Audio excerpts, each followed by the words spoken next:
a lot of changes over the years. Several of the social media platforms that used to be in the presentation actually don't even exist anymore. And then almost every year that we do this presentation, there is another new social media platform out there. So we'll address all of those as we go along and try to figure out how to use each one of them, what's a really good fit for you, and what is what you might want to stay away from, and then just how to use each one in a positive manner. So if you have a second, feel free to open up that chat box, and you can type them either to me privately or you can type a group question. This conversation or presentation is being recorded. The Vine asked that we recorded it so that anybody that couldn't jump on the presentation tonight or may have been having technical difficulty can have access to it. So the information is being recorded. All right. So it looks like most people are on mute and the conversation's going well. Just reading through some of the comments here. All right, so Colin is my man behind the scenes, the big C here. He doesn't have an online camera, but he's running the presentation for me and does all the behind the scenes stuff for me as we go. And what I would like to Colin to do first that he usually does is he's going to be sharing his screen, and he's going to show you how to log into where this presentation is online so that you can see it. And I think he has his mic on so he can talk even though you can't see him. Yeah. Does everybody see my my screen here? Yeah. Yes. Okay. So all of our presentations are accessible through our website for Mankato Computer Technology. If you go to mankatotext.com, or if you just do a Google search for Mankato Computer Technology, we should be, knock on wood, the first result. But if you go to mankatotext.com, from the homepage here, you can go to the About section and click on Presentations. And then if you scroll down, all of the presentations we've done for the last couple of years here are listed. Today's presentation is at the very top. If you click on that, it's going to open up a PDF in your browser. And you also have the option to go ahead and download that. If you click on this little arrow in the upper right-hand corner, you can download that to your computer. You can print it out, whatever you like, whatever's easiest for you. It's probably not a video. He said they're PDF, so it's just probably the paper. Just the slides. Yeah, just the slideshow. Yep. But to let you know what the reason we're recording it for Vine is that we hope to then post it on our virtual Vine page. If you visited that one at all, it's just off of the regular vinevolunteers.com page. And that's where you have links to all of the other presentations that are going on the next few weeks as well. Yeah, kudos to Vine on their, I mean, I've heard that they're using all kinds of media from the Facebook meetings for exercise classes, and we're doing some of the online technology like this. So real big shout out to having them stay connected with the community as a community center during these difficult and unforeseen times. So good job, Mike, and everybody there, staff. Paige has been really great to work with too. So a lot of the times I adapt these presentations from other stuff that I find online. So if anything has a link, there's a hyperlink adapted on this one that you can click on when you download the PDF. There's links on the page. Anything that's hyperlinked or has a underline on it, you can click on and copy and paste those into the presentation, into your from the presentation into your web browser. And it could give you more detailed information of stuff that you're looking at. And sometimes they do a better job of keeping them up to date, and sometimes they're a little slower. So Colin, if you can go ahead and move the next page, that'd be great. Address or their web address. So some of the things we're going to talk about today is just the value of social media, some of the things that you can do with it, the best practices, so things to avoid doing and things that to make it way more enjoyable by doing it. A return on investment in case you're using social media to promote your business or to promote yourself, even like on LinkedIn or trying to find a job. Finding which network is for you, so what you're trying to accomplish online, what kind of groups you're trying to be a part of. And then we'll cover the big ones: Facebook, Twitter, LinkedIn. Those are the big three that I use. I've started using Instagram as of late. YouTube and Pinterest are on there. I don't have a lot of experience on Pinterest, but I do get some updates. And then blogging, Colin will be our local expert on blogging.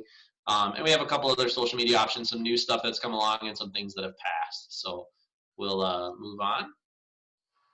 So basically, if you don't know, social media is just referring to the websites and applications that we use to get information to and from each other in real time. So just like now, we're using a social media platform. Zoom is a social media platform to access information and send it out to people in real time. So some people look at social media as apps on their smartphones. That's correct, but it is a communications tool that started all the way back with computers. So we'll move forward. So just again, more things you can do, share photos, events. It's really transformed the way we live and the way we do business. I signed my son up last night for his first iCloud account. He's 10, and my older daughter has one. She's had one for a couple of years, so he's been anxious and he's been missing his friends. So we signed him up for an iCloud account, and before he was even added to the family, my mom and my stepdad had already sent him messages. He was starting to get communications from people in the family. Him and his sisters were staying up giggling all night last night, sending text messages to each other. So even though they're in the same house, they were text messaging each other all night last night. And it's really transformed the way we communicate, where people can text message or post stuff and be on groups and even in the same house. So I think it's really shined in what we're going through right now. So it's a cool way to stay connected to people. These are the big social media apps right now. So Facebook is the largest one. It's mostly an older crowd now. The younger kids these days are like, oh, that's the network my dad's on. I don't want to be on that. But it is a really great way to communicate. My mom has been over communicating on Facebook, I feel like, during this coronavirus, but it's been pretty interesting. The WhatsApp is a social media app that tells you about what kind of new apps are out there. WeChat, the only people I know that use that domestically, it's actually really big over in China, and it actually incorporates like every type of social media thing you could ask for. So imagine Facebook on steroids, where you could use Facebook to make dinner reservations, order a taxi cab, order an Uber, buy tickets. So it's like your Ticketmaster, your Uber, your social media, your recipe, Pinterest, everything all tied into one. So it's mostly, the only people I know that are on it are people that use it when they're in China, because their social media, other applications are restricted, but that one has everything they need to do on it.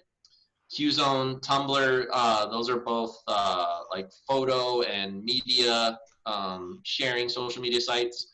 Instagram's unique. It's mostly people can just share pictures. It gets a little boring because it's mostly like workout models and people taking pictures of their food, in my opinion.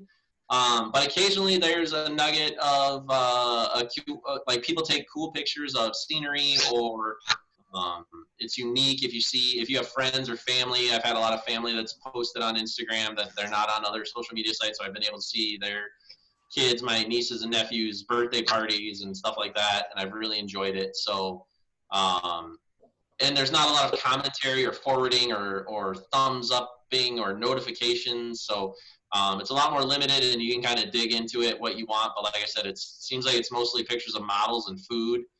And then Google Plus was a social media attempt that was launched by Google, which is one of the largest computer app manufacturers that there is, platforms. They do web browsers and all kinds of software. And I was actually at the Google Plus launch like 9 years ago, and it just fizzled out. So there's a running joke that the only people that ever used Google Plus were the people that worked at Google, which is a lot of people, but it just never really picked up.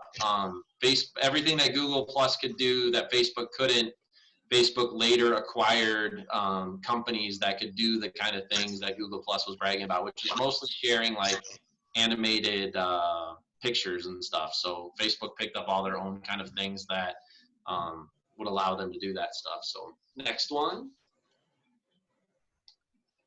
So here's the users, the average monthly users, which these numbers are really big if you didn't understand quite how many people were looking at this stuff.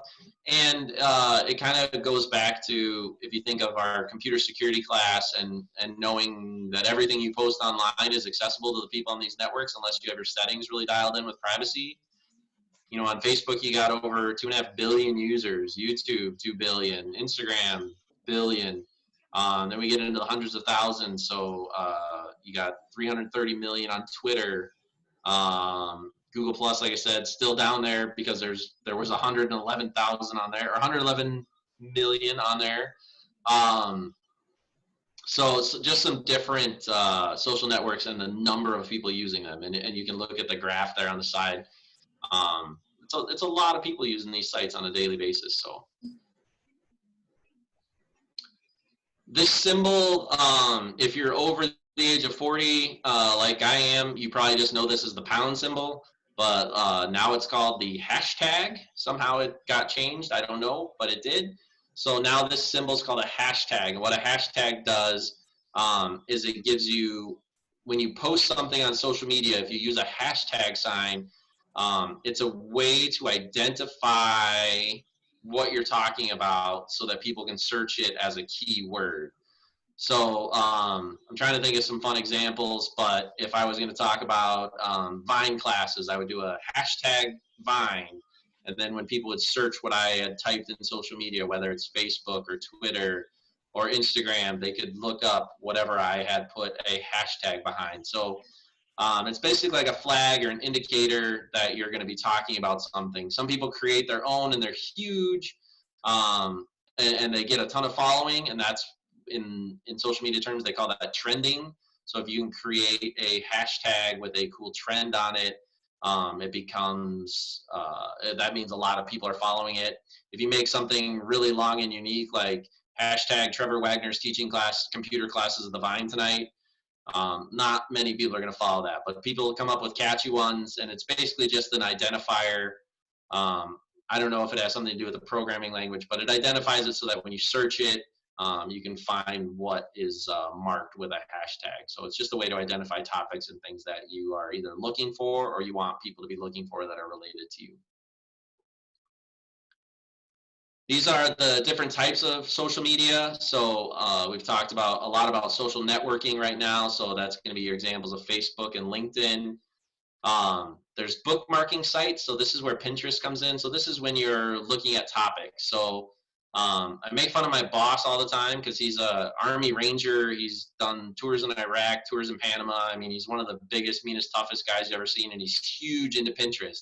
So you'd think it's like all kittens and flowers and sewing, but he's like, no, you should see my Pinterest account. It's all guns and decks and woodworking and barbecue. So there's a ton of information and cool stuff on Pinterest, and it's basically like how to do stuff or how to make stuff, or everything from fire pits to pizza ovens to flowers and sweaters and cookies and do-it-yourself crafts. So there's just a ton of stuff on there. So Flipboard's another one that organizes different like news sites and websites. If you're following things, you used to be able to like tag those in your browser and say, oh, I want to follow this one and get constant updates.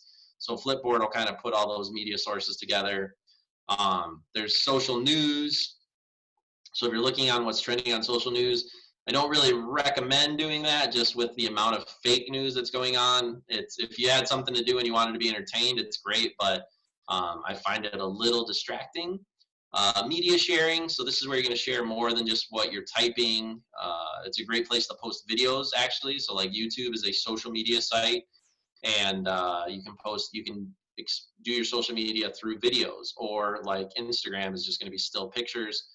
There's microblogging, so like in Twitter, you only have 140 characters that you can write, so you have to display your message in 140 characters or less, which gets a little tricky, especially when you start looking at space bars and proper punctuation. So you can start saying a lot more with a lot less proper grammar, but it gets a little muddled when people are trying to say a lot there. So it's meant for short messages and getting information out. Facebook's gotten where you can make some long posts and put some pictures and put some media with it, but it's still mostly you're just going to give a quick paragraph update versus like actually blogging where you could be writing pages and pages at a time. There's blog comments and forums. Quora is one of those that I use, Quora. That's one where people ask questions and then they post their responses, and it could be everything from, you know, you're a student at ASU and I want to know the best classes I should take as a freshman at ASU. Or there could be what type of home defense gun is the best kind of gun, or when should I plant my roses, or what's the craziest experience you've ever had, or what's the most rude thing you've ever seen a flight attendant do. So there's a wide range of stuff that you can read about on there, and it's interesting. It can be entertaining, especially if the topics are tailored to stuff that you like to read about. Social review sites, this is going to be more like your IMDb, which is Independent Movie Database. So this is going to rate movies and give you places that you can comment on what you liked about or didn't like about them.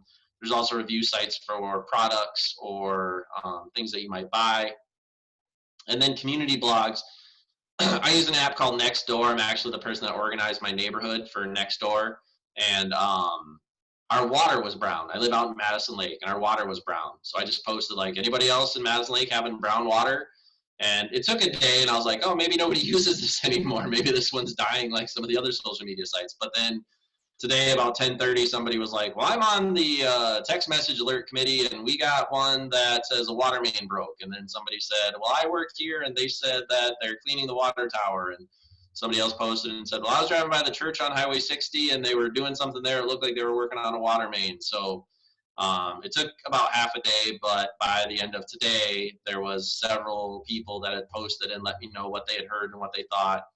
I've also seen stuff like, there's a yellow beach ball that's floating in my pond that's been blowing around the neighborhood for weeks. So, or my kayak flew off my roof. Has anybody seen it? So, or my grandkids are coming to town. Does anybody have a bike I can borrow for the weekend? So I like it. It's small. Nobody posts like garbage on there, and it keeps us connected to the neighborhood, makes it feel like, you know, they announce our block parties and our HOA association meetings and stuff on there. So it's a neat way to stay connected to the neighbors. And we've tried to sell, like, or ask, like, does anybody want to buy a coupon book for my kid's school? But it still works better to go door to door because nobody really buys anything on social media. But so that's it for community blogs. Those are your big types of social media. This one's a new one, TikTok. If you haven't heard of TikTok,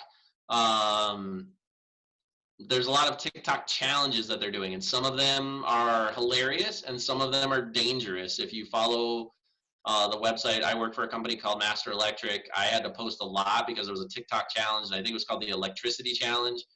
Basically what kids were doing was taking a phone charger and plugging it into an outlet like halfway and then dropping a coin in between the prongs, which would create a short circuit. And it can, if you're lucky, all it does is like spark and burn a little hole in the outlet, but it could trace back, go up the wire, cause an electrical signal to flash through in the walls, cause a fire, burn down a school. So you know, there was a weird, I don't think it was on TikTok, but kids were eating Tide Pods like a year ago, and it was like, hey, let's just not do stupid stuff that other people can get hurt. But it's mostly, when I've looked at it, and I've never used TikTok, but YouTube shows TikTok videos, and mostly it seems like high school girls doing silly dances and stuff. I haven't really gotten into it, but they play like 30-second music clips, and they dance to it, or they'll do, like, there's one that's like they'll change clothes or do a fast change or something. And there's one lately where it's like this high school kid telling his mom dirty jokes, and I don't know, it's interesting, but not my favorite. But it's actually TikTok, I always thought was like just the, you know, like a clock ticking, but it's actually a Chinese video sharing social networking service, founded in China, and it was launched in 2017, and it's just starting to make it really big here in America. And I know that even a few people are using it to do classwork. Like, I have cousins in Michigan, and they said their kids had to use TikTok to submit some assignments. So I think it has its place. I'm just not real comfortable with the privacy level because, like I said, I'm starting to see videos shared on YouTube from people that posted on TikTok, and I feel like that's either protected content or maybe people didn't want their stuff shared. So it makes me a little nervous, and I don't know a lot about it because I haven't really dove into it and used it. But you might hear about it, and I think it has some entertaining purpose, but it still makes me nervous because it's relatively new. And but this was a slide I had to add because last year TikTok wasn't a thing. Nobody was talking about it, but this is new, and some people are using it now. So we can try another one. Hey, Trevor, can I pop in here for a Go second? ahead, Colin. So just so everybody's aware, Mike just sent a message to everybody, but there is a chat feature so that if you do have questions during the presentation on your Zoom toolbar, if you click the 3 dots on the toolbar, it'll have a pop-up and you can click chat. Otherwise, if you hold down Alt and H together, that'll also pop up the chat window as well. So if you want to ask any questions while we're going, we will do our best to pay attention to that chat. Colin is the ultimate moderator. I feel like a talk show host when Colin's my sidekick with the good jokes and all the good information. So I love having him around. He's a great help, and I probably wouldn't do this without him. He's just so helpful, and he set all this up and makes it really easy for me. So I do not have a keyboard or any sound effects boards handy. So we'll next have to work time. on that if Yeah, we're next if we're time. gonna keep doing this. You'll have to get some kind of shtick, a puppet or something. Right. So I've got a couple of these slides in here. I'm a visual learner, so I like to see different things. And so these make me laugh because I have an older office manager at my office, and so she still has like a Rolodex and these things. So I like, a dialer phone, a typewriter, and so these make me laugh. But it makes it relatable to actually what social media does now. So the YouTube is like just looking outside your window. It's people doing stuff.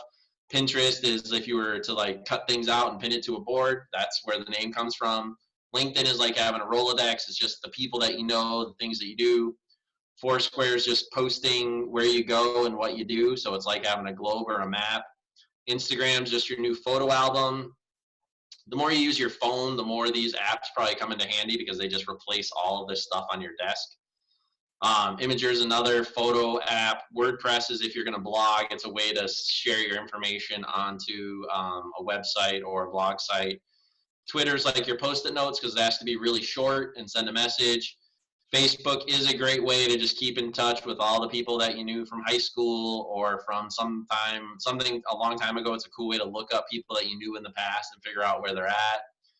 Skype or Zoom is like your old phone. Now we do everything face to face. I don't think I've done a conference call since coronavirus started. Everything's been on Zoom or WebEx or something else. So it's been kind of unique that we have phones, but we don't even use them to call people anymore. We use them to do all this stuff instead. So I got a couple more of these that are kind of funny or relatable. So Colin, if you want to go to the next one.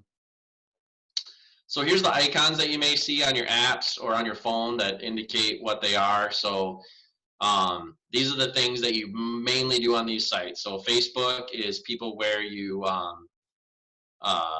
talk about what you like. So if your old high school buddy posts like, here's the Camaro I drove in high school, you can click like and show him that you're still interested in what he does. But I find Facebook a really hard place to manage your calendar or events because it just kind of seems like there's so much that it's really overwhelming to be like, oh yeah, I forgot that I clicked and liked that I would go to like 15 or 20 of these events that are all on the same day.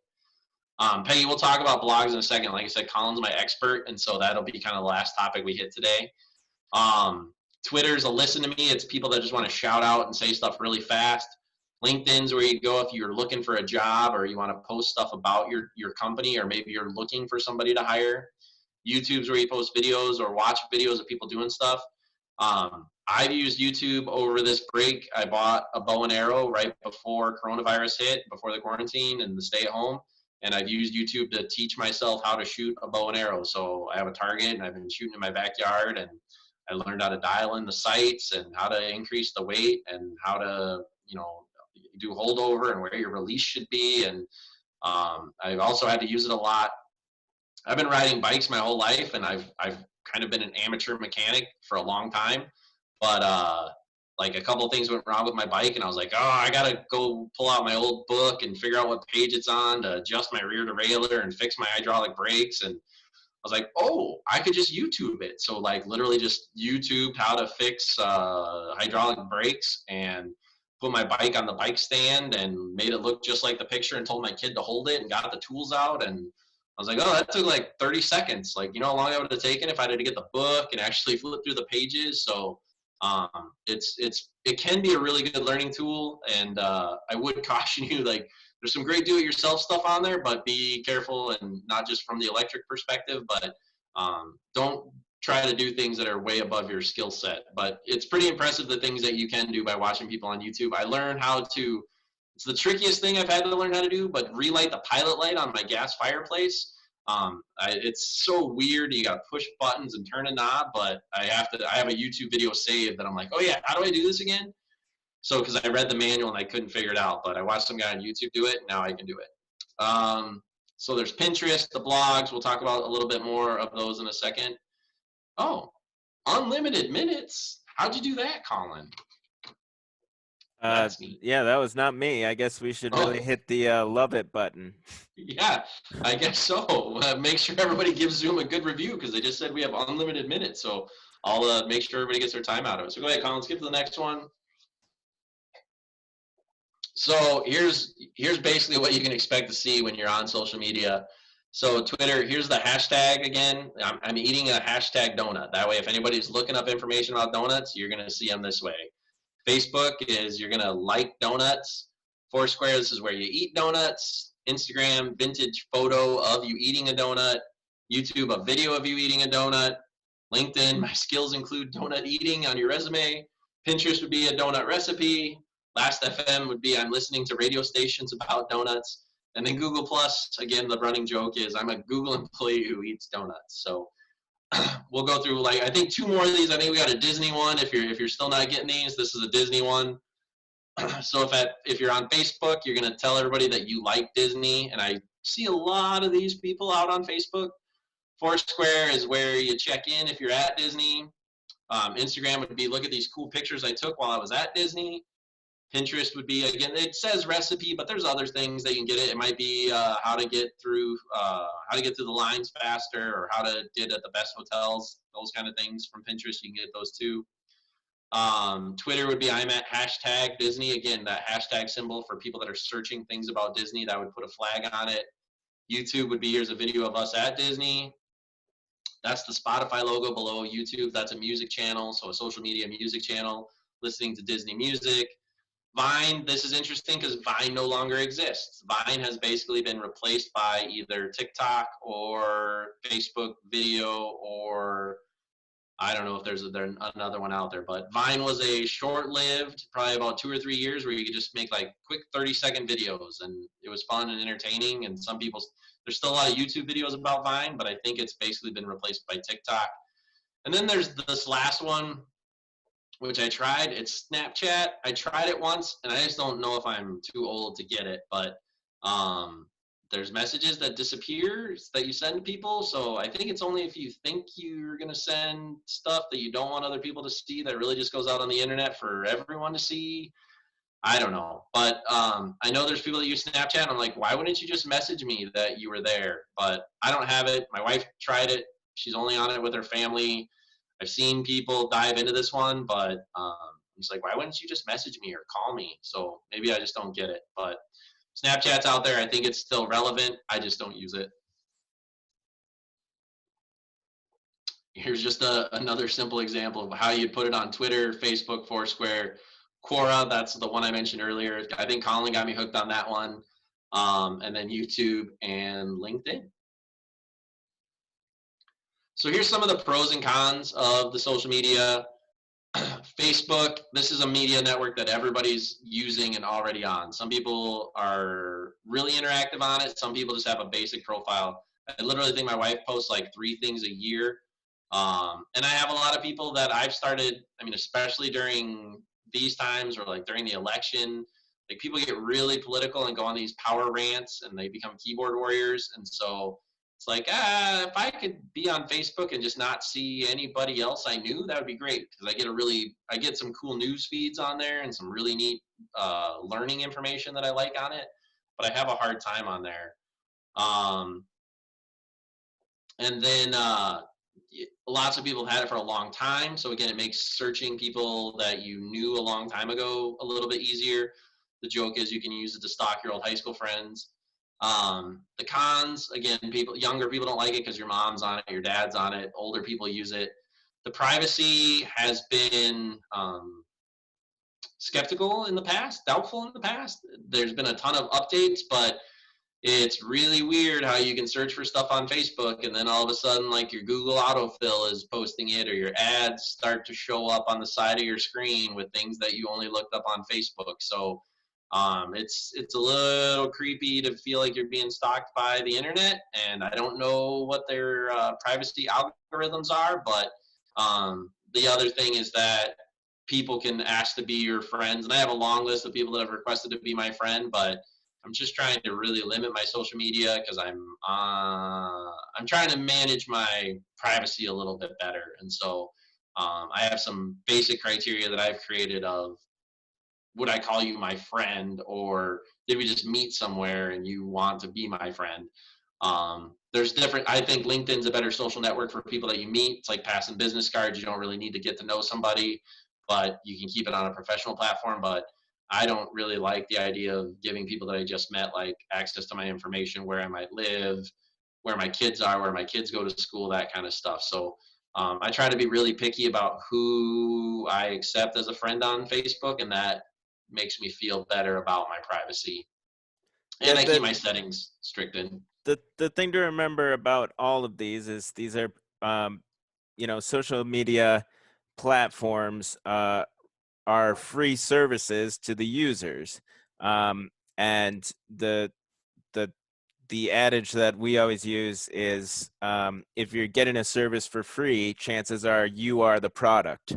So if you caught Mark Zuckerberg testifying in front of the Senate a couple of years ago, there seemed to be some confusion from some of the members of Congress about how exactly they operate, but they operate by advertising to the people who use their service, and they operate by mining your data to sell to advertisers to be more effective. And that's almost universally true for all of these social media things. So you just have to keep that in mind, that there is a trade-off there of privacy versus convenience for all of these things. Yeah, that's one of my favorite sayings that Colin always has. If it's for free, you're probably the product. And that goes for like the free version of apps, and if you pay for the apps, and if anything's for free, it's because they're getting something out of you for doing it. So it makes it a little nerve-wracking to think of those things being free and what kind of information they're getting from you. So the other one that I think the other part of it that's scary on any kind of social media is just the information you share and how people would use it. I have a story about when I used to work for McAllen Water. There was a guy in Janesville. I don't remember who it was. It was either Janesville or Legion. And he'd always post that he was going on vacation. And then when he'd come back, he was always robbed. He's like, I don't understand. But it was like, well, you're always posting on social media that you're not at your house. And then people just come and steal your stuff while you're not there. So it was a good idea. It's a neat way, but I still I post my pictures. If I'm on vacation, I post my pictures when I get home to let people know, like, look, I had a great vacation. Somebody mentioned you don't have to enter personal information on Facebook. They've gotten a little bit stricter as far as like having to have a verified email address, but there was a long time there that like people's cats and dogs had Facebook profiles. I don't know if they're still allowing that or not. So you can do it without entering any personal information, but in my mind, it's like, well, then why are you on it? I think there's other sources, and that's what I'm trying to help you with today, is that there's other ways to get the information that you get on Facebook if you don't want to allow yourself to be found. There's other anonymous social media sites that you could join to get the information that you're looking for. But I know teachers, and I have some friends that are like parole officers and stuff, and like they change their names around a little bit just because they don't want people tracking them down. They don't want their students tracking them down. I was a teacher for a while, and I always just said, like, as long as you're a student, I will always be your teacher. When you graduate from school and you're done with school, I'll be your friend. And I had many years in a row of graduate kids would be friend requesting me at graduation. I was like, isn't your ceremony at like 11 o'clock? And it'd be like 10:30. They're like, yeah, but I'm almost there. Can I be your friend now? And it's worked out well. Those kids were older, and they've become good friends. It's neat to see them grow up, but it's an interesting way to try to avoid what Facebook's actually for, is by trying to be anonymous or changing your name and changing your information on there. So There's also a lot to consider. I just had somebody message me about the latest Facebook trend of people like posting their senior photos recently in support of the 2020 seniors. I'm not sure how exactly that supports 2020 seniors who can't go to their graduations this year. But the double edge to that, of course, it is very fun to take a trip down memory lane and share with your friends these photographs. But there is a little bit of an insidious side to it that possibly those photos could be used to better train facial recognition software. So that, not to make people too paranoid, but there are other motivations for some of these things and why they get big. And the other thing that I see all that people doing all the time is answering these little forwarded questionnaire things where they're sharing on their wall, what was your first car? What town did you grow up in?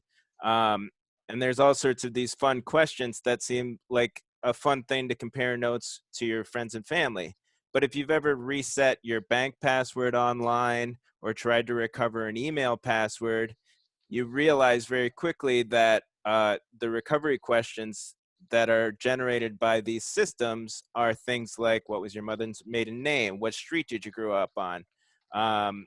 These things that could be used for data mining, or could be used for phishing to compromise your accounts. So the big thing is making sure periodically, because the Facebook, especially the Facebook terms of service and settings, will change from year to year, is that you're going into your settings, your account settings, and editing who exactly can see your posts, because there are ways to set them to be available to everybody, regardless of whether or not they're your friend, or there's ways to set them to just be accessible to your friends. There's ways to have them just be accessible to certain circles of friends that you designate. So you can get pretty granular there. It's a good practice to periodically go back and take a look at your privacy settings. Trevor is telling me to tell the Sarah Palin story. There's a gentleman who is currently serving time in federal prison for hacking Sarah Palin's email, which sounds pretty intense until you get to the part of the story where his quote unquote hacking was hitting the forgot my password button and realizing that her security question was, where did you meet your husband? Which is information that was available in her Wikipedia entry.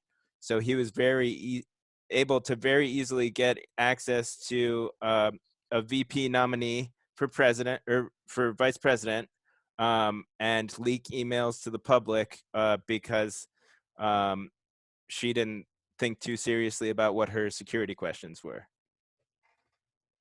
Yeah, the other one, I think the most common Facebook hack is getting a second friend request from somebody, which that's like like you may think like, oh, maybe they just forgot their password and create a whole new identity, which was a workaround for a while. And that was like the thing that people did when they were making their cats and dogs, like Facebook profiles. So people are just entering fake information to create another profile. Well, that whole thing about posting your picture or posting another picture of yourself provides people with like, oh, I'm getting a friend request to be friends with somebody that's their picture, I recognize them, that's their name, I recognize them, I should hit accept.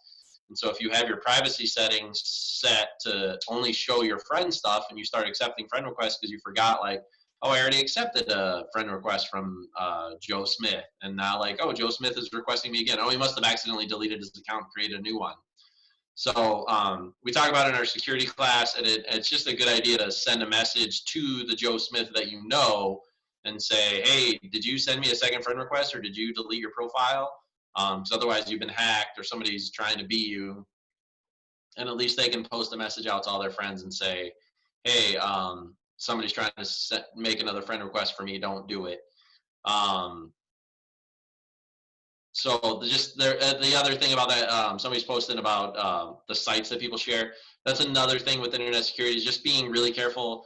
I don't know how strictly Facebook screens their content. I know they're getting better at it, but that's a hack I think that people can use to post. If they do get access to your account and they start posting stuff, it can take you to sites that can make your security vulnerable. So I don't, unless it's a trusted news source or a resource that I like a lot, I don't go to a lot of links through Facebook, especially if it's like, hey, take this quiz, like Colin was saying. There's a common hack that's going on that Wes, the owner of Mankato Computer Technology, has been telling me about for years. And it's, you get a message from somebody that says, hey, we've got a video of you watching videos and we have your address book. If you don't send us $1,000, we're going to send everybody in your address book you watching dirty videos. And I got the message and I was like, okay, one, I know I've seen this hack for a couple of years. Two, I don't do that, so I'm not worried about it. But the creepy thing about it was that there was a password that I used to use all the time that was my dog's name and the birthday, because he had the same birthday as my wife. So it was just a combination of a number and a name I could remember, and it was kind of encoded, like you wouldn't really guess it unless you knew me really well. But this email that somebody sent me had that password on it. And so there was a time that password was my bank password, my email password, my everything. So luckily, most places make you change it every 6 months or a year or whatever, or I just got smarter and knew that they had to be more complicated. But it was creepy in this email that somebody had hacked the database. And I mean, it could have been Omaha Steaks or, you know, some credit card I used to have in the past or something. But the password met the criteria of it had enough numbers and had enough letters, and it was something I could remember, so I used it all the time. So while I wasn't afraid of this email saying I'd watched the video, or I wasn't afraid that they had my access to my address book, it did bug me that that password is out there, that I use that password for a lot of accounts, and I'm still trying to figure out. I was going to backtrack today to just be like, how many of my automatic passwords are still that, so that I would have to go back and change those. I don't think there's a lot of valid credit card information. I know there's not any bank information that uses that password, but there could be an account that I used to buy something like Amazon or something at one time, and that could still be my login password there, which if they have my email address and they have that old password, it wouldn't take a lot of social engineering to figure out how to use my login and that password to try to get into some site. So it's just a security thing to be careful with. I don't want to focus on that too much just because we're trying to talk about social media, but that's something we talk about in our security class too. So just some visual representations and good redefining of what social media is here. Since the World Wide Web, the invention of the World Wide Web, if you remember when you used to have to actually put your phone on a modem and put from the rotary phone, and you put the handle on the speaker on there and it would make those weird dial-up sounds. Bulletin boards, that's what you used to use on the World Wide Web. That was social media. That was you chatting with people through the keyboard in other parts of the world about whatever it was, whether you were sharing programs or talking about places to go, things to do. So before they made it all pretty and easy to use, it's been around since the dawn of the internet. In the last 10 years, they've been just a huge increase. And we know why we call it social media. Go ahead, Colin. I see you moving me along. Thanks, buddy. So over the last several years, there's just been, because smart phone ownership has gone through the roof, more people do their computing right from their cell phone than they do from a home computer or a laptop. Some people don't have TVs anymore. They just do everything through their smart device. So whether it's their phone or their tablet, they don't even have laptops and desktops anymore. Um, Facebook has over 1 billion users monthly active. Over 728 million people daily use it. I log off it for Lent every year, so 40 days and 40 nights without Facebook. And I got to tell you, especially during this last 40 days and 40 nights, I was really glad I wasn't on it because of all the panic and phobias that people had from stuff they were reading about on Facebook. And I was like, I don't know, I'm not in it. I'm not involved in it. So I think it's really helped shape my attitude towards like what's going on now with the stay at home and whatever else. So I've just kind of been able to be like, well, I don't know, like it's sunshiny day and governor says I can't go to work. I listen to it on the AM radio. So it can be exhausting to have so much fear and panic pumped into you. But again, that's all who you follow and what you read. But it's a lot of people and a lot of people's opinions, and it's a lot of ways for misinformation to go out really fast.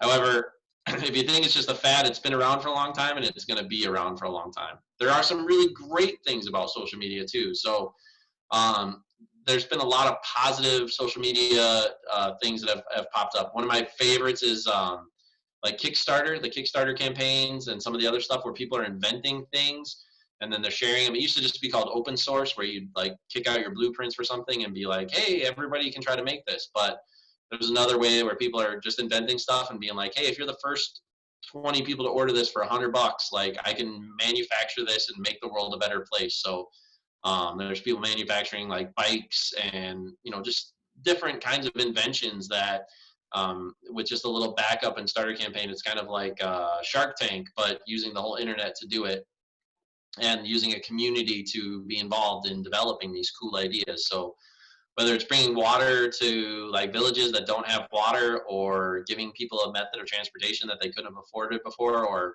I don't know, I've seen unbreakable sunglasses and cool backpacks and you name it. Like social media does have a cool way to raise information and raise awareness and help charities out. So being engaged in social media is the key, and trying to make sure that you're involved in something that's being positive and proactive. So being responsive, responsible, and just being a part of your community and doing what's good for it, trying not to be annoying and getting hacked or sending out false information. So you have to be aware of what you're surrounding yourself with and what other people are doing, and trying to help them use this information the right way.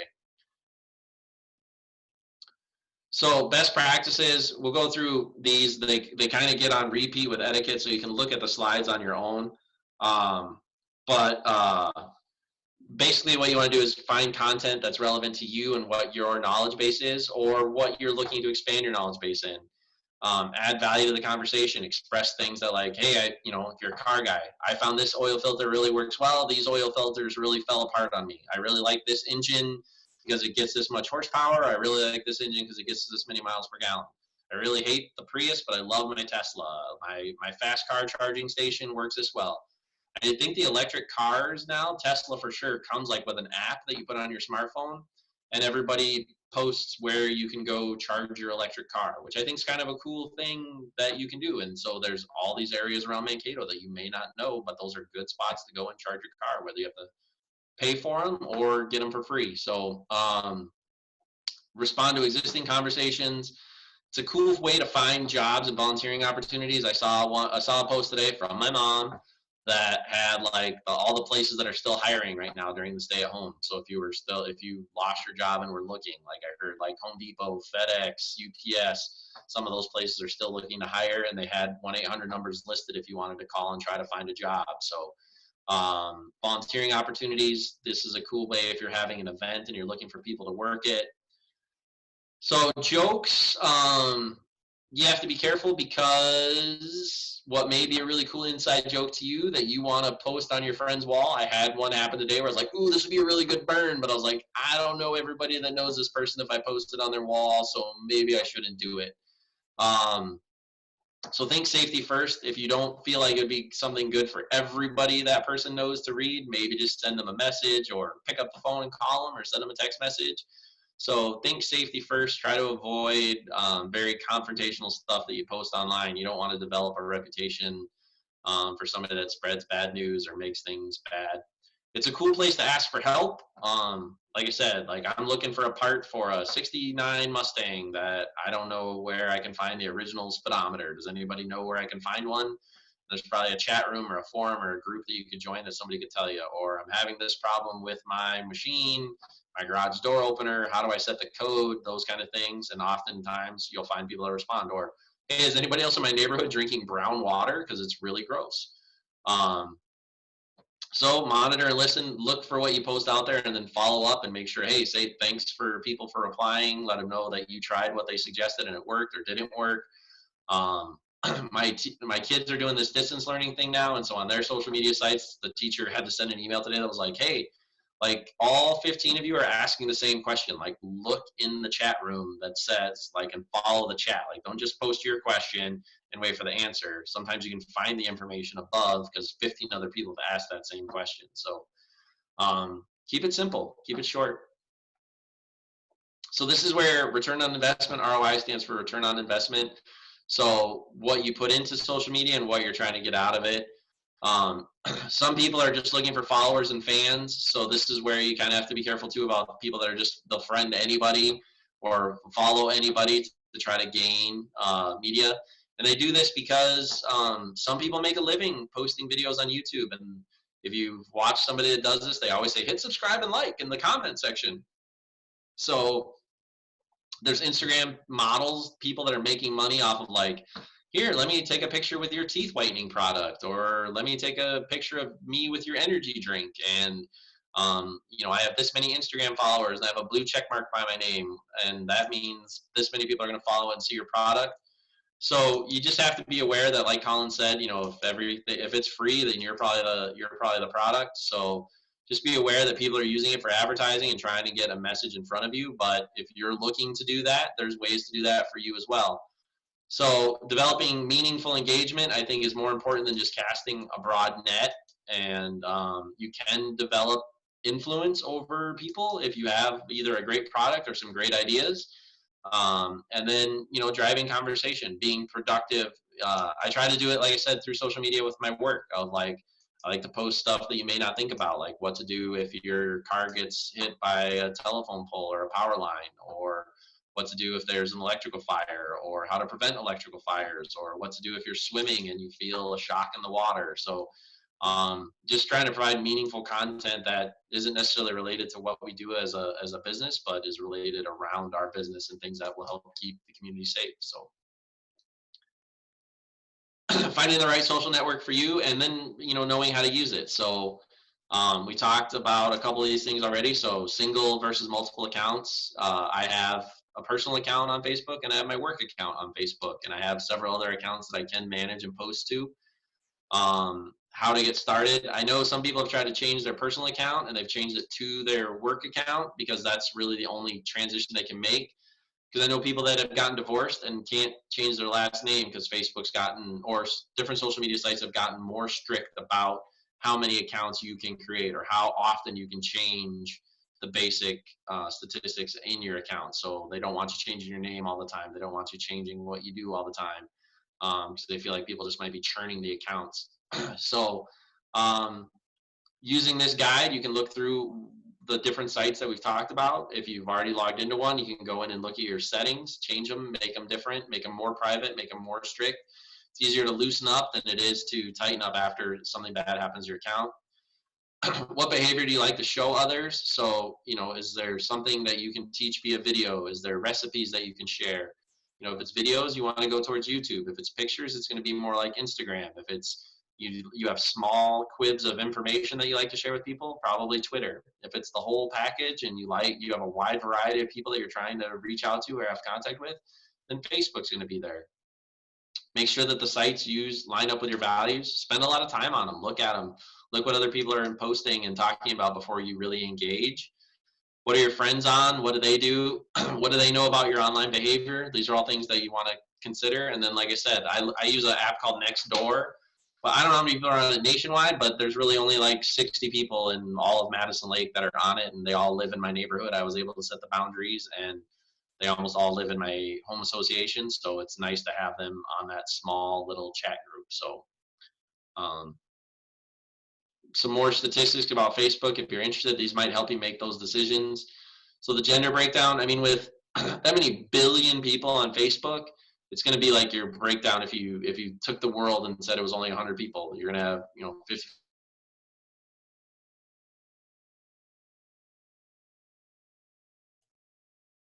Oh, did we lose Trevor?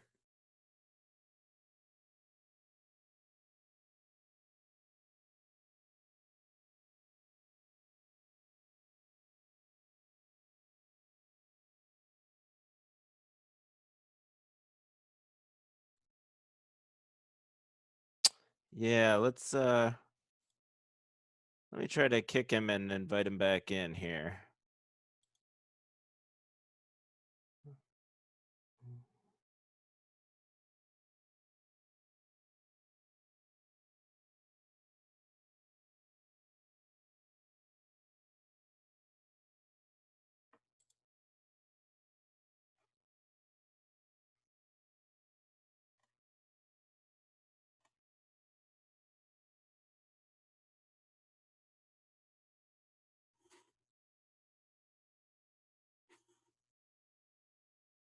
All right, bear with me just a minute, folks.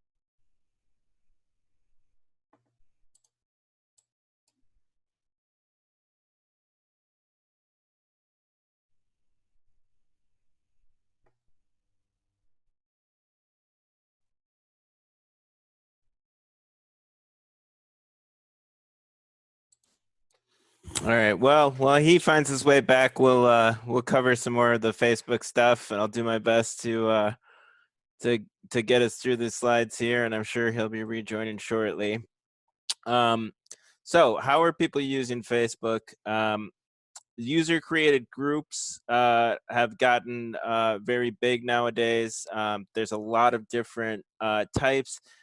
Some of them are private, so you have to be invited by people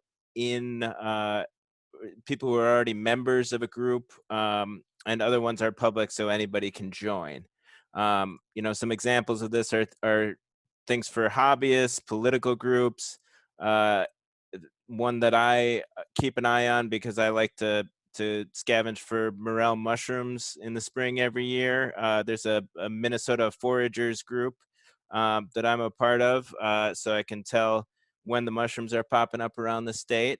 But there's all sorts of things for arts and culture and different events happening around your area and around the world. So there's also a lot of professionally relevant groups. If you're somebody who's interested in nutrition, basically, if you can think of a subgroup or a subculture that you're interested in, there's probably a group out there. So if you search for it, you can definitely find something. So another feature is events that allow users to organize events around certain points in time. For these two, they're totally customizable. They can be public or private. Somewhere in between, you can choose what your audience is going to be on there.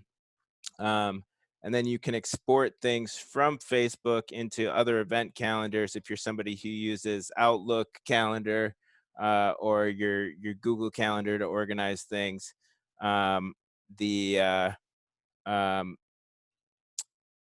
These can all be synced up with Facebook, and depending on your notification settings, Facebook will also remind you when there's an upcoming event. Business pages have gotten really big. This accounts for a lot of the advertising revenue that Facebook generates because businesses can pay to be put in front of relevant eyes to their business. So they may be for locally owned places, or may be for huge national brands. Facebook Messenger is the text messaging app that Facebook has been working on for years now, and is now a standalone app. It has really evolved the functionality over the last several years, where now you can do video chat with it. You can send money to people through Facebook Messenger. You can do basic text messaging. You can do file sharing, picture sharing. And there are a lot of little applications you can do to change your experience with Messenger. But there's a lot of functionality. Facebook is essentially trying to make sure that people get on Facebook, and that is the water that you're swimming in all day. So they're trying to be your one-stop shop for communication. So etiquette and tips and guidelines. Don't spam. So if you are posting something, be sure that you are not flooding people's timelines with things that are not of interest to them. Especially if you have a business or an organization that you're trying to boost, and you invite everybody on your friends list to like something. If 1 month later you notice that 2/3 of your friends list didn't reply, probably best to wait to invite them all again. Chances are they saw it, and it just didn't grab their attention, and that's okay. You can respond. So things are moving pretty quickly on social media. So a lot of times threads will get abandoned after a day or two, and the conversation will sort of stop happening. So if you expect to engage in an active conversation with people, you'll want to be responding to things that are happening in the last couple of days. If you run a page for a business or an organization, people can send your page private messages, so you make sure you're checking those and responding to them the way you would your email.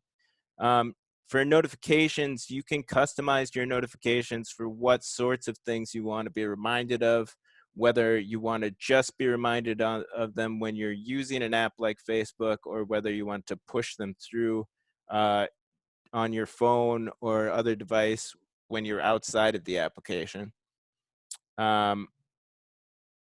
So this is a big one that has changed over the years with Facebook, with the clustered updates. They've made it possible so that when you post pictures, you can put them in a single album, so that when you want to post the 40 pictures of your vacation, those are not showing up as individual posts and just completely dominating your friends' timelines. So it's the same thing with text posts. If you have a lot of information to pass along to somebody, you might consider doing it in one long post rather than dozens of smaller posts that are going to dominate somebody's feed. If you want to tag another user in a comment, you can use the @ sign and their username. Same with doing responding to a page or calling out a page for a business or an organization. You can use that @ sign. It sort of works in a similar way to the hashtag sign, except it's will give a notification to somebody that somebody's talking about them. So Twitter is sort of a social media that's really popular with news junkies and people who are really into arguing about politics. It is a good place to get up to the minute updates for certain news stories. If you can find news organizations that you like. I follow a lot of tech people on Twitter, obviously, because that that's something that I'm interested in. So it's a good way for me to sort of keep my finger on the pulse of what's happening on any given day with technology. It's all text-based. It's a limited amount of space that you can post. So the posts do not go on forever. They're short and sweet. It's been used widely around the world to organize political movements and advocacy. And a lot of companies are joining the Twitter social network, not just to promote their products, but also as a way that you can reach out to them for customer service needs. So a lot of times, if you have a terrible experience on Delta Airlines and you're stranded in Atlanta, Delta might be a little bit faster to address your concerns if you at them on Twitter than they would be calling their 800 number. Go figure. Sunlight is sometimes a good disinfectant. These are just some infographics about Twitter and how quickly it's grown. When it came about, how many people are using it. The the Twitter icon and logo is known as Larry, after Larry Bird of the Boston Celtics. Little known fact. A large number of Twitter users, 70%, have at least some college education. I'm not sure if that's still true today. I think it's pretty close. It's seen as sort of a way to aggregate news for people who are consuming a lot of it. So it's certainly a place where you can get a lot of information. Sometimes it feels like trying to catch a fire hose with a teacup, but that's the advantage of trying to curate the people that you're following and making sure you're getting only the information that you're interested in. How are people using Twitter? It's been used for everything from facilitating the collapse of governments to showing off pictures of your newborn child. Athletes have added sideline commentary. Hollywood has created drama, as they are wont to do. There are a lot of different ways that Twitter has replaced RSS subscriptions, which are old school newsletter subscriptions. A lot of companies and organizations are basically using Twitter as a place to do their news releases now. You can also share video on Twitter now, which is a relatively new development. You didn't used to be able to share video, so you can post short videos. You can participate in Twitter chats relevant to your interests. And some of those comment strings get very long. So there are also tools available to integrate Twitter with other social media profiles and other applications that you might use on your computer. Tips for success, etiquette, and guidelines on Twitter. Be interesting, I guess, is a good one for almost all social media. Understanding what folks might be looking for, whether, it tends to be a lot of news and information and analysis. Try to add value and be responsive. Don't spam, very similar to the ones we just covered. Use direct messages if somebody seems to want to discuss something that doesn't need to be everybody's business or is going to be embarrassing to somebody. It's very polite to directly message them and say, hey, I'm not sure you're aware of this, or even, I'm not sure we need to have this conversation out in the open. The thing that people forget often is that once you send something out into the world in a discussion where things get heated or you're making a bad joke, it's there forever. Even if you delete it from the social network, that's no guarantee that somebody didn't screenshot it and save it for later. These things can resurface. there have been many deleted tweets by celebrities and politicians that were dug up in the Wayback Machine because people grabbed them right away and took screenshots knowing that they would cause controversy later. Etiquette tips, much the same. LinkedIn, I'm guessing most of us are in this chat are getting past the point where we're needing to develop a really well curated LinkedIn profile, but it's not a bad resource for professional contacts. It's the world's largest professional social network, a place to connect with colleagues and people in different businesses and industries. Lots of people are using it to get jobs nowadays. You can post your resume on LinkedIn, and basically, try to cultivate a robust network of people who can help you professionally. So, how people are using LinkedIn? If you think about the water cooler, networking events, your business card holder, your old Rolodex, and you sort of blend those up, that's basically what LinkedIn is on a supercharged scale now. You can find people from all over the world, figure out what people in your industry are doing, connect with other people who are in similar industries in your area, investigate people who might be applying for jobs with you or who you might be applying for a job for.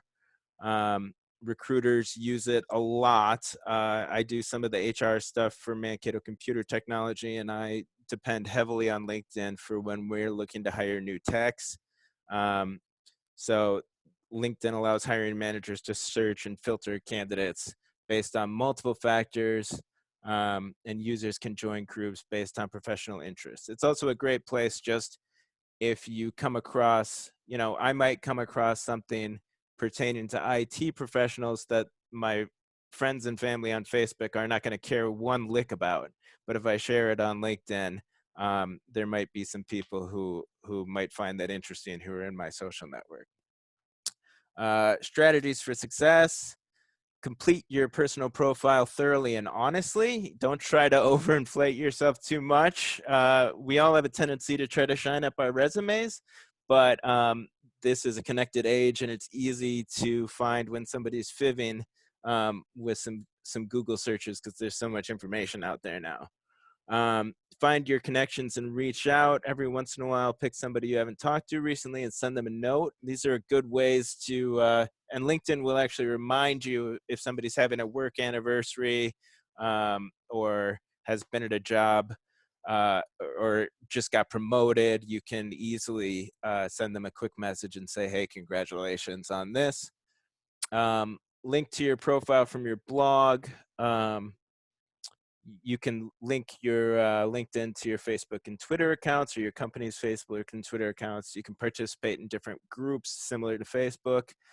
As LinkedIn continues to become a place for people to share content, we'll see more engagement around that content. It's just, you can really think of it as Facebook for the side of you that wears a business suit. So a business card is not an invitation to be annoying. Just because somebody gives you a business card at an event or bumps into you and gives you their card doesn't mean you necessarily should spam them with a bunch of stuff through social media. At responding can be used the same way as on the other social media platforms. If you want to quickly tag somebody in a post, you can use the @sign. Fix broken windows. These are just, it's very easy when you're going through a job search to shine up your resume and all the stuff on your LinkedIn profile. But you got to remember after you get that job that in a year, all of that information is still on there. So if it's time to update things, just periodically go back and do that. And sharing content will generate interest. We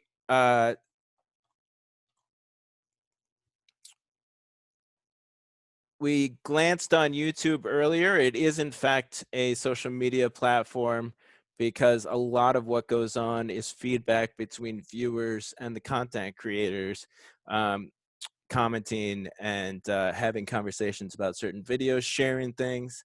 Um, and it was started in 2005 as a place to watch videos and chat. It's now morphed into, I'm sure the largest content aggregator in the world. There's hundreds of hours of video uploaded every minute.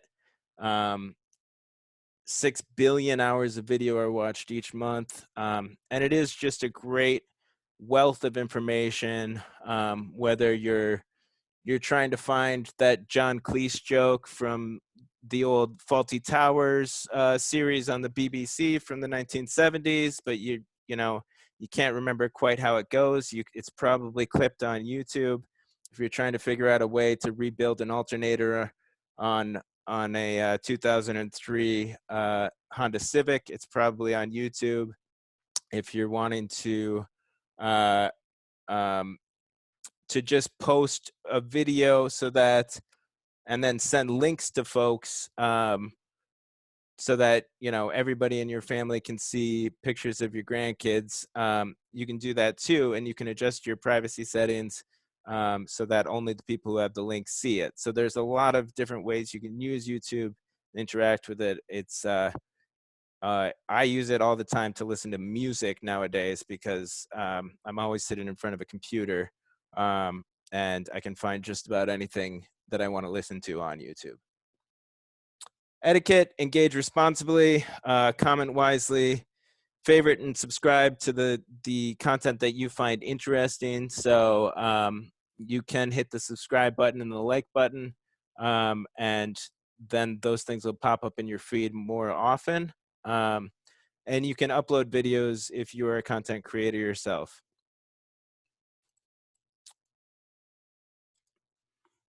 Pinterest, Trevor talked about a little bit. It's an image aggregator where you can go through the net and use it to pin images that you're interested in.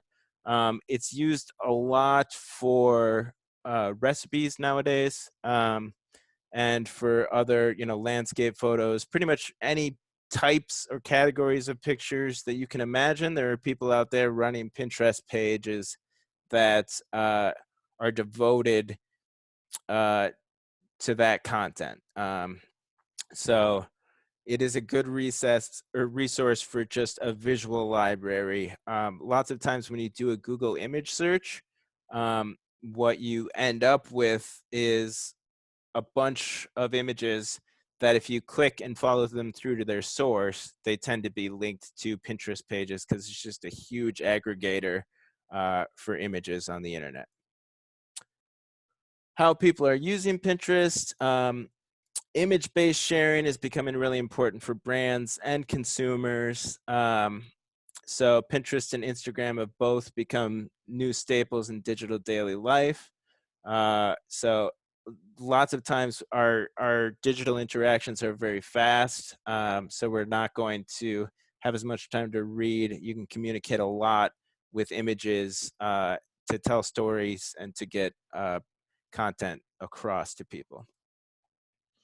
Etiquette: give credit. This is a huge one because it's very easy for people to just take a screenshot or snip something out and not give sourcing. But it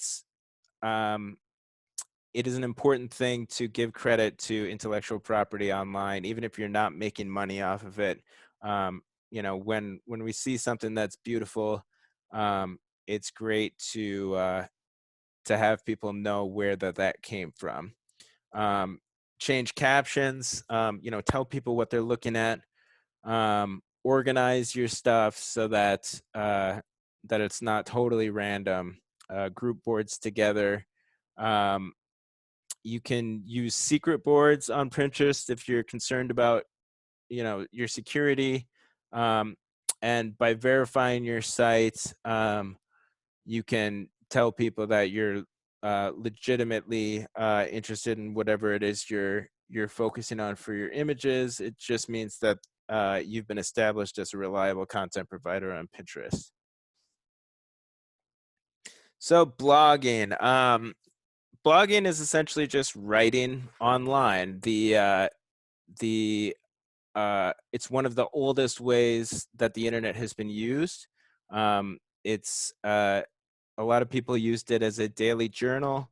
I write and edit the blogs for Mankato Computer Technology, and we use it, for helpful tips, to share news about the industry. But I'm also a writer myself, and I do stuff personally. There are a lot of different platforms where you can publish blogs. You can publish through blog press. That's a huge platform where a lot of people post. WordPress is, as you see, very popular. 33 million new posts each month, and I think that's probably grown. So if you are going on a vacation, if you're embarking on a journey for recovery from a medical issue, if you are selling all your possessions and moving halfway across the country and you want to keep a large circle of people apprised of what you are up to, blogging is a great way to do that.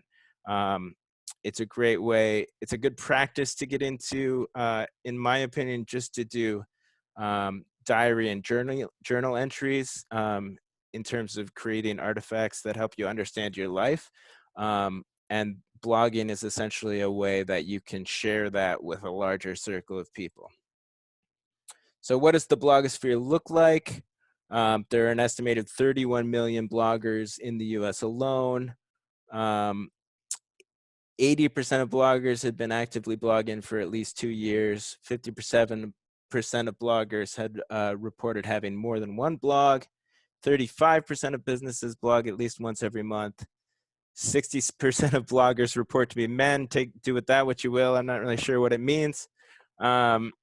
Nearly 2/3 of influencers earn revenue from blogging, but 80% of them report earning less than $10,000 per year. So also take that with a grain of salt. Writing has never really been a rich man's profession, I guess. So a lot of corporate blogs out there, lots of people using them as personal diaries, to document a hobby or an interest. You could have a great woodworking blog, or a great embroidery blog.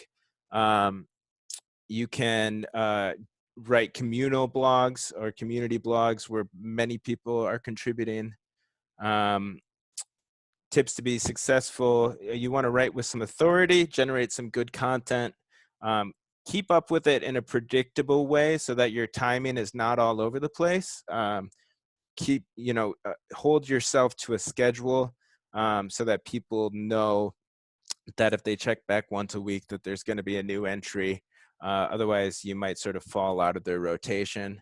Try to have a consistent style and frequency in order to generate more engagement.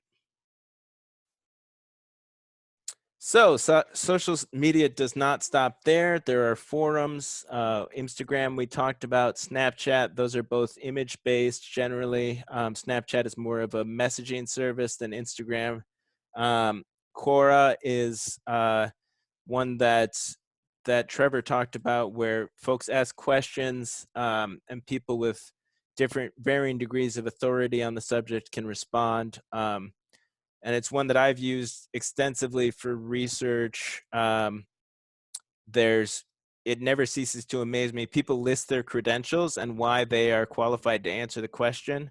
And so you'll have somebody say, explain to me commodities, explain to me like I'm five, the commodities market.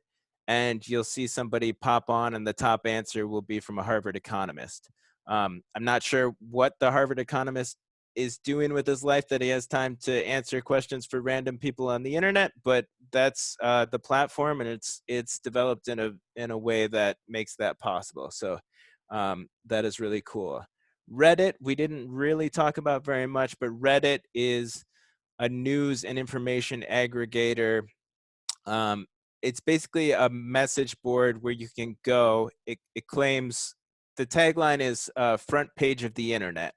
If you go on Reddit, you'll see links to different news stories. You'll see questions from users asking for input from other users.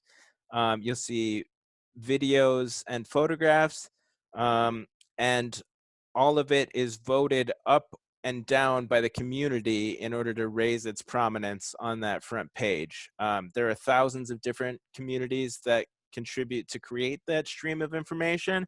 It really tends to be dominated by millennials, so people between the age of 25 and 40. And it tends to be pretty heavy on inside jokes and people who think they're pretty funny. Sometimes they are, sometimes they aren't. But it is an interesting site, and it's one of the, I believe, the top 5 most trafficked sites in the world right now. So that is it right now. I'm sorry that Trevor never returned to us. I hope that he didn't get lost or hit a power pole. Colin? Yeah. Colin, he has sent us a couple of emails. He said, sorry, my Zoom totally crashed, wouldn't update, and then I said I had to manually update and restart the computer. Oh, perfect. So he's just done. So I said, you're on the last slide. Yeah, excellent timing. So I guess I'll take a few minutes at this point. If anybody has any other questions, feel free to unmute your mics and shout them out. Otherwise, we can wrap this up, and we'll make sure the video is available to anybody who wants to revisit it. Or, of course, you can find the PowerPoint presentation on the website. Anybody?